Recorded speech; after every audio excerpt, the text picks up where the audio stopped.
Today's video, I'm going to show you how to recrystallize a solid material, and recrystallization is used as a purification method for solids.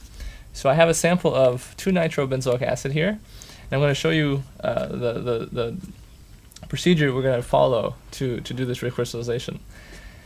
It looks relatively simple, but the difficulty that comes about in a recrystallization is that you have to make a judgment call as to how much solvent you need to use. If you add too little, the material recrystallizes too quickly, and you haven't really purified your material. If you add too much solvent, then material does not recrystallize.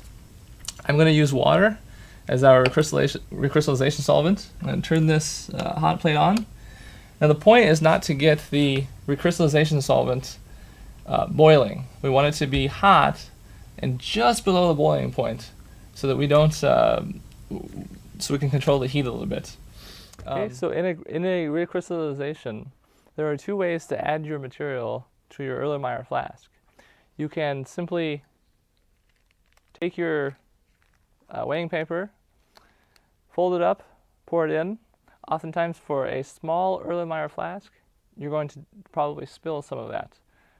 Alternatively, you can use a powder funnel, which has a wider opening, and that allows you to pour it in very easily.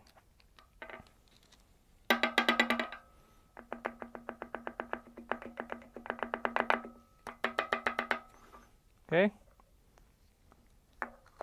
Once you've added your solid to the Erlenmeyer flask, you can begin to add your warm solvent. So it may take a little while for the water to heat up.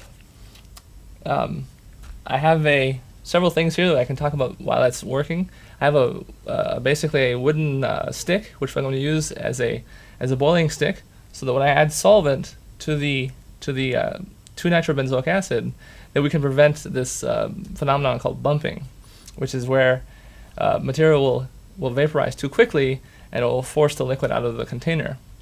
I also have a transfer pipette, which is going to be used to transfer our solvent to our Erlenmeyer flask. So the idea of recrystallization is to have the minimum solubility, preferably no solubility, in the solvent you're using at low temperature. So at room temperature, you do not want your compound to dissolve at all. But when we heat the solvent to, in this case, close to boiling, and we add it, we want this compound to be have maximum solubility. So what will happen is we'll add the hot solvent to our compound. It will dissolve at a high temperature. We'll remove it from the heat and put it on the counter and let it cool slowly. And as it cools, the solubility decreases. Okay, the solubility will decrease as the temperature is lowered. And that's going to cause our material to crystallize out. And if it crystallizes out slowly, then we get a more pure solid, which is the purpose of this technique. You can start to see that the solvent is heating. It's not boiling, but you can start to see the condensation on the side of the Erlenmeyer flask, and we're getting to the point where we can start to add this to the compound.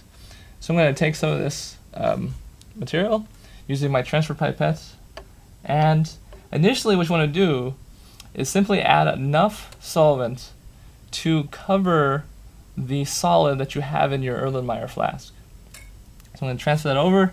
I'm going to try to get some of this stuff off the side of the Erlenmeyer.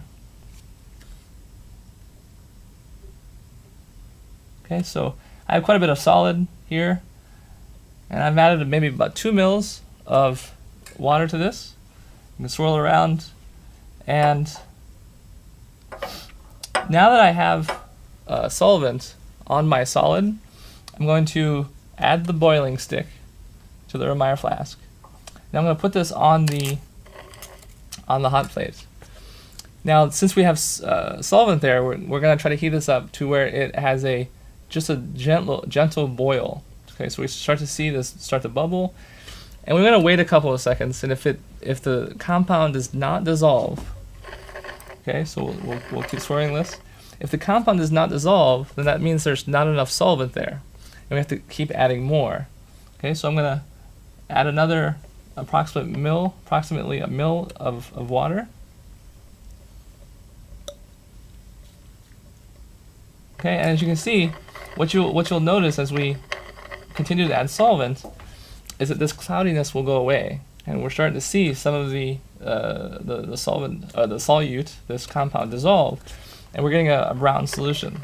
This is a light tan solid initially, so you start to see that this is going into solution. Okay, keep swirling it. You can pick it up, get some of that stuff off the side. Okay, so as you can see, this was non-soluble initially, and it's not soluble at room temperature, but when you start heating it, it becomes very, very soluble in water. This is enough solvent. Now, what we want to do is if we take this off, it may recrystallize too quickly. So I'm going to just add another milliliter or so of solvent.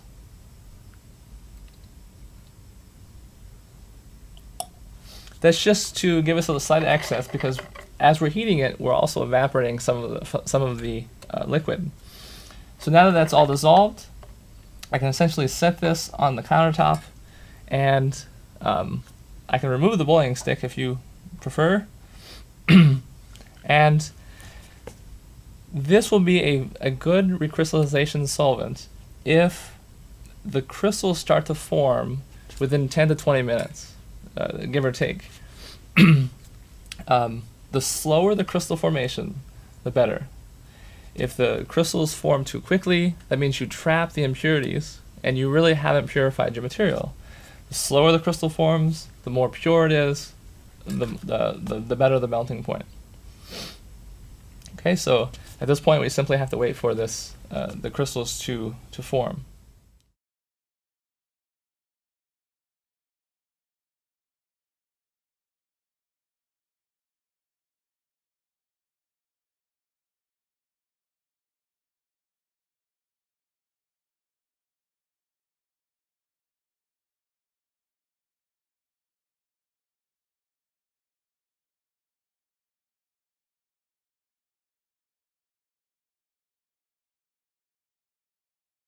So when your recrystallization has occurred, you can complete your recrystallization by cooling the Erlenmeyer flask in an ice bath for about 5 minutes.